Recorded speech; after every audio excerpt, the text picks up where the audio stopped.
Welcome to QuickSpeak English, the podcast that helps you improve your English skills. In this episode, we're going to be talking about arguments in relationships.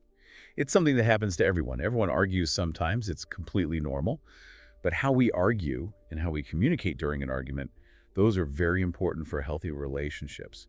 So today, we're going to talk about why arguments even start, why they keep happening, and what we can do to argue better. Yeah, arguments are a natural part of any relationship, whether it's with a romantic partner, a family member, or a friend. Exactly. And sometimes those arguments can really affect us. One of the reasons why arguments can get so heated is because of emotional triggers. Can you explain what an emotional trigger is? Sure. Think about a time when someone said something to you and you suddenly felt very angry or upset, maybe even scared. That's probably because they said something that triggered a strong emotion in you. And that's what we mean by an emotional trigger. It's something that sets off a powerful emotional reaction. So it's like something that pushes your buttons and you just can't help but react. Yeah, that's a good way to put it.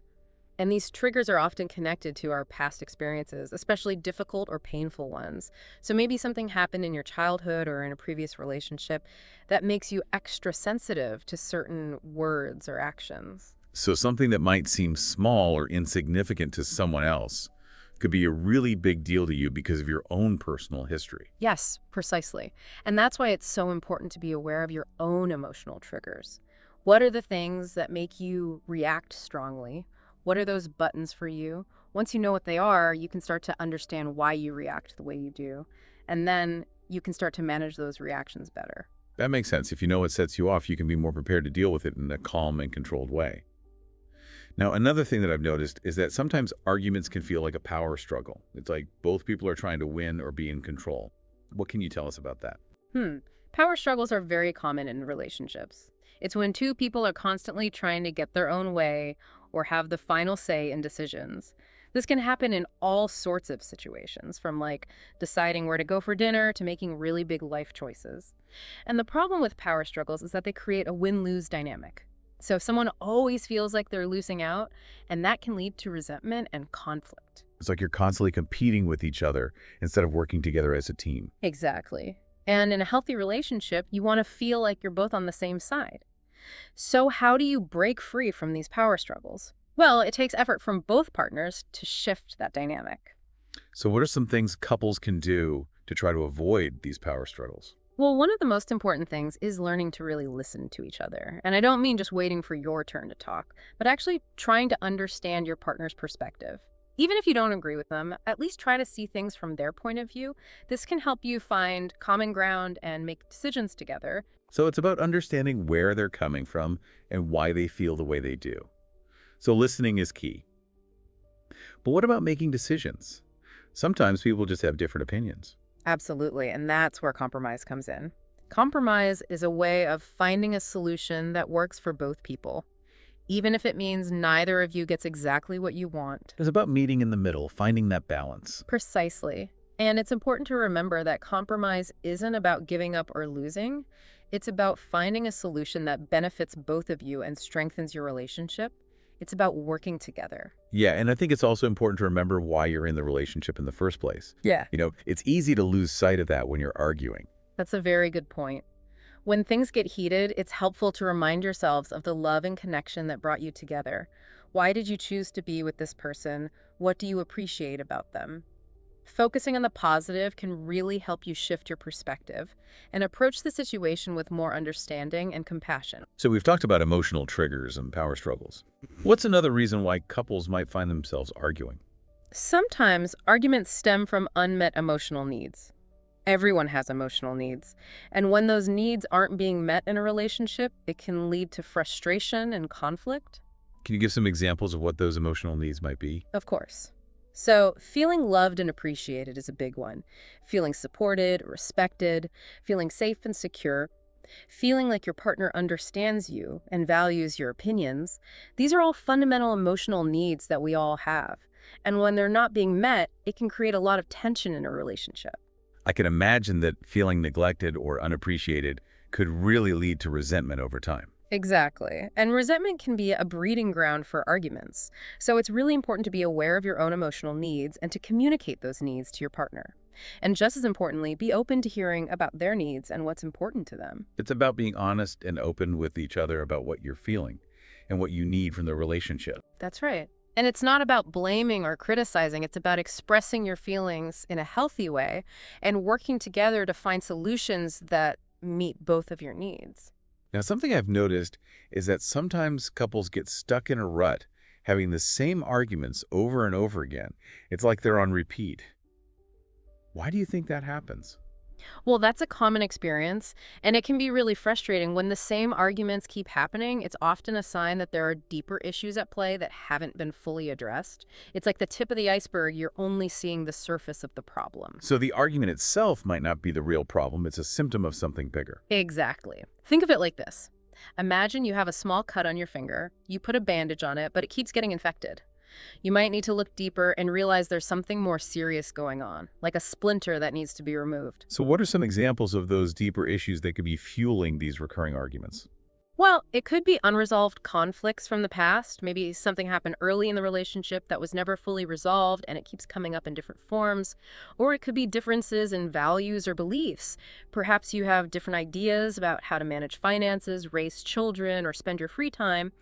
These fundamental differences can lead to a lot of tension and conflict. So it's not just about who forgot to take out the trash. It's about bigger things that affect the foundation of the relationship. Right, and sometimes the root of the problem is poor communication.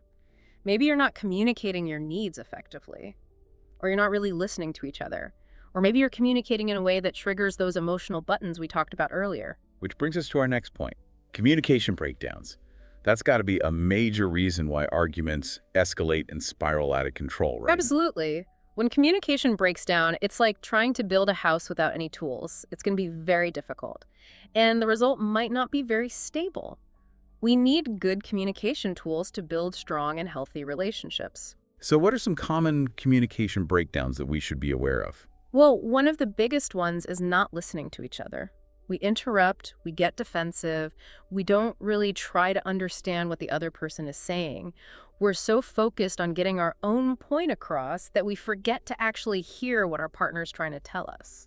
We're so busy thinking about what we're going to say next that we miss the opportunity to truly connect with what our partner's sharing. Exactly.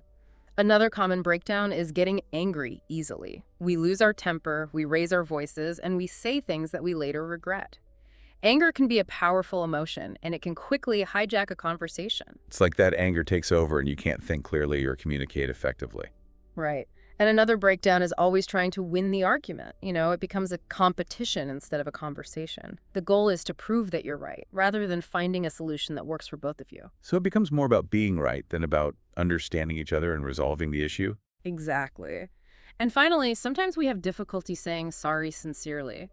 We might apologize, but we don't really mean it. Or we try to justify our actions instead of taking responsibility for them. So it's not a real apology. It's more about saving face or avoiding blame. That's right. And that kind of insincere apology can actually make things worse because it doesn't address the underlying issue or help to repair the hurt feelings. So all of these communication breakdowns, not listening, getting angry, trying to win, and not apologizing sincerely, can really damage a relationship over time.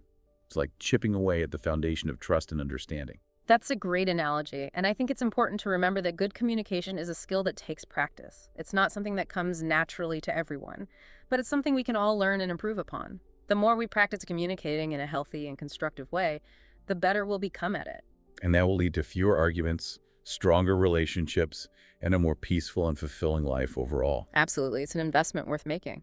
Well, that's all we have time for in this part of our conversation about arguments in relationships. We've covered a lot of ground, but we've got more to come. Join us for part 2, where we'll explore some practical strategies for improving communication and breaking those negative patterns that lead to arguments. And don't forget to subscribe to our podcast for more episodes on improving your English skills. And for additional resources like vocabulary lists and exercises related to today's topic.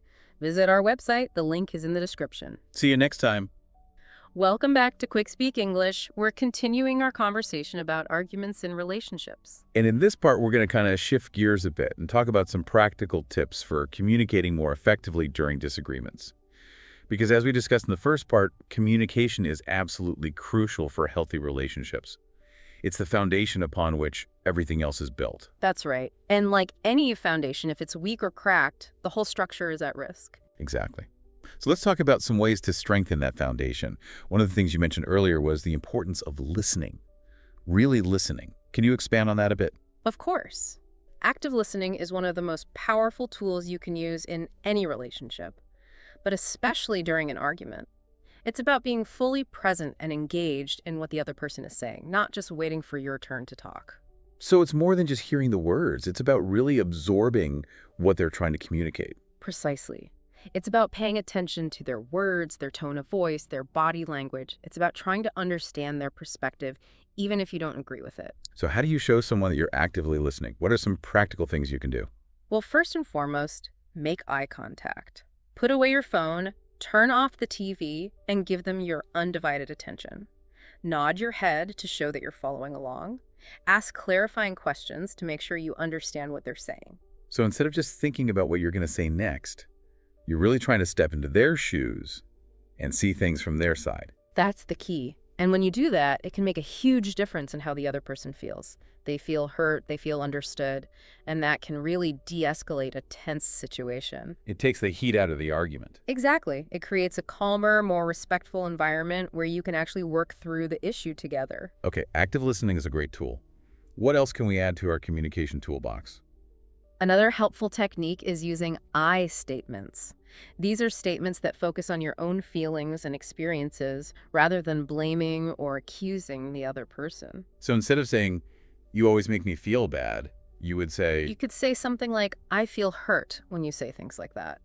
Or I feel disrespected when you don't listen to me. so you're taking ownership of your own emotions. And expressing them in a way that's less likely to trigger defensiveness in your partner. That's right. I statements help to keep the focus on the issue at hand. Rather than turning it into a personal attack, it's about sharing your experience, not pointing fingers. That makes sense. What other communication skills can help during an argument? Validating your partner's feelings is another important one. Even if you don't agree with them, try to acknowledge and validate what they're feeling. So even if you think they're overreacting or being unreasonable, you still try to show empathy and understanding. Exactly. You might say something like, I understand why you're upset, or it makes sense that you would feel that way. You're not saying they're right, but you're acknowledging that their feelings are real and valid. Exactly. Validation is a powerful tool because it shows that you're respecting their perspective even if you don't share it. And that can go a long way in building trust and connection. Okay, validation. What else? Taking responsibility for your own actions is crucial. This is about being accountable for your words and behaviors, and being willing to apologize sincerely when you've hurt the other person. So instead of always pointing the finger at your partner, you're looking inward and acknowledging your own role in the conflict. That's right. And a sincere apology is about more than just saying, I'm sorry. It's about acknowledging the impact of your actions and expressing genuine remorse. It's about taking ownership and showing that you're committed to doing better in the future. Exactly. And taking responsibility shows strength and maturity. It shows that you're willing to do the work to repair the relationship. What else is important to keep in mind during an argument? Try to focus on solutions, not on blaming. Once you've both had a chance to express your feelings and perspectives, shift the conversation toward finding a resolution that works for both of you. So it's about working together as a team to find a way forward, rather than getting stuck in a cycle of blame and accusations. Precisely. And that might involve compromise. As we talked about earlier, compromise is essential in any healthy relationship. It's about finding that middle ground where both people feel heard and respected. And sometimes it takes a few tries to get there. It's not always easy to see eye to eye on everything. That's true, but the important thing is to keep communicating, keep listening, and keep working toward a solution together. It's about the process, not just the outcome. Okay, so we've covered a lot of ground here. Active listening, statements, validating feelings, taking responsibility, and focusing on solutions. Those are some really valuable communication skills. They are. And remember, communication is a skill, which means it takes practice. The more you use these techniques, the better you'll become at communicating in a healthy, productive way. And the stronger your relationship will be as a result. Absolutely. It's an investment worth making. Now, even with the best communication skills, arguments can sometimes get heated. Emotions can run high, and it can be hard to stay calm and rational. What do you recommend for those moments when things start to escalate? That's a great question. In those moments, it's crucial to know when to take a break. Like we talked about earlier, having a code word or a signal to say, okay, I need a timeout. Exactly. Taking a break allows you both to calm down, collect your thoughts, and come back to the conversation with a clearer head and a more constructive attitude. So you can hit the pause button before things spiral out of control. Precisely. It's not about avoiding the issue. It's about giving yourselves time and space to de-stress and approach the situation more calmly and rationally. And sometimes that break might need to be longer than just a few minutes. Absolutely. It might be helpful to agree on a specific amount of time, like 30 minutes or an hour, to give each other space. And during that break, it's Oh. important to do something that helps you relax and de-stress. Go for a walk, listen to music, meditate, whatever works for you to calm down and shift your mindset. That's right. It's about taking care of yourself so you can better care for the relationship. So we've talked about a lot of practical tips for communicating more effectively during arguments. But what about those deeper issues we discussed earlier, those unresolved conflicts or fundamental differences that keep fueling the same arguments over and over again? What can couples do about those? Well, that's where things can get a little more complex. And sometimes it might be helpful to seek professional guidance. A therapist or counselor can provide a safe and neutral space to explore those deeper issues and develop strategies for working through them. They can act as a sort of mediator, helping you to understand each other's perspectives and find a path forward. Exactly. And they can teach you valuable skills for conflict resolution, communication, and building a stronger, more fulfilling relationship. So it's not a sign of weakness to ask for help. In fact, it's a sign of strength and commitment to the relationship. I wholeheartedly agree. It's about being proactive and seeking support when you need it. Welcome back to QuickSpeak English. We're wrapping up our conversation about arguments in relationships. And in this final part, we're going to be talking about some additional resources and support systems that can help couples navigate conflict and build stronger, healthier relationships. As we've talked about in the previous parts, sometimes we need a little extra help. And there's no shame in that. In fact, it's a sign of strength to reach out for support. Absolutely. So let's start by talking about couples therapy or counseling. This is something we touched on briefly before, but I think it's worth exploring in a little more detail. Yeah, what exactly is couples therapy? And how can it help? Well, couples therapy is a type of psychotherapy that focuses on helping couples improve their relationship. It provides a safe and neutral space for couples to talk about their issues, explore their feelings, and develop strategies for resolving conflict. So it's like having a coach who can help you work through those challenging parts of your relationship. That's a good way to think about it. A therapist can help you communicate more effectively, understand each other's perspectives, and work through those deeper issues that might be causing recurring arguments. And they can teach you valuable skills like active listening, conflict resolution, and healthy communication. It's like learning a new language, the language of healthy relationships. Exactly. They can provide tools and techniques that you can use both in therapy and in your everyday life. So it's about equipping yourselves with the skills you need to navigate the inevitable ups and downs of any relationship. So how do you know if couples therapy is right for you? Well, if you're finding that you're having the same arguments over and over again, or if you're feeling stuck in negative patterns, or if you're just struggling to communicate effectively, then couples therapy might be a good option. And it's not just for couples who are on the verge of breaking up. Not at all. Couples therapy can be beneficial for couples at any stage of their relationship. It can help you strengthen your bond, improve your communication, and build a more fulfilling partnership. It's like a checkup for your relationship, a chance to see what's working well and what areas could use some attention. So it's about being proactive and investing in the health of your relationship. Precisely. It's about recognizing that relationships take work, just like anything else that's valuable in life. And sometimes we need a little extra support to do that work effectively. Okay, so couples therapy is one resource. What are some other support systems that couples can turn to? Well, there are many books and online resources that offer valuable insights and advice on relationships. You can find books on communication skills, conflict resolution, emotional intelligence, and many other topics that are relevant to building healthy relationships. Yeah, it's amazing how much information is out there, but it can be overwhelming to know where to start. Do you have any recommendations? Sure. When choosing books or online resources, look for authors or experts who are reputable and qualified, read reviews, check credentials, and make sure that the information aligns with your values and beliefs. And don't be afraid to try different things until you find something that resonates with you and your partner. Exactly. What works for one couple might not work for another. It's about finding what fits your unique needs and dynamic. And remember, it's a journey, not a destination. Relationships are constantly evolving, so be open to learning and growing together. That's a good point. Another resource that I think is often overlooked is your social support network. Oh, that's a great point. Friends and family can provide valuable support and encouragement. Sometimes just talking to someone you trust about what you're going through can be incredibly helpful. Yeah, it can help you gain perspective, process your emotions, and just feel less alone in your struggles. Absolutely. And sometimes friends and family can offer a fresh perspective or a different way of looking at things that you might not have considered on your own. And of course, if you're experiencing any form of abuse or violence in your relationship, it's essential to reach out for professional help immediately. There are hotlines, shelters, and other resources available to support individuals in abusive relationships. Yes, safety is paramount. No one should have to endure abuse or violence. If you or someone you know is in an abusive relationship, please reach out for help. There are people who care and want to support you. Well, we've covered a lot of ground in these 3 parts of QuickSpeak English about arguments in relationships. We've talked about why they happen, how to handle them better, and where to find support. And we've emphasized the importance of communication, empathy, and taking responsibility. Ultimately, relationships are about connection, love, and support. And even though arguments are inevitable, they don't have to define your relationship. That's right. With the right tools and strategies, you can navigate conflict in a healthy way and build a stronger, more fulfilling partnership. Thank you for joining us for this episode of QuickSpeak English. We hope you found this discussion helpful.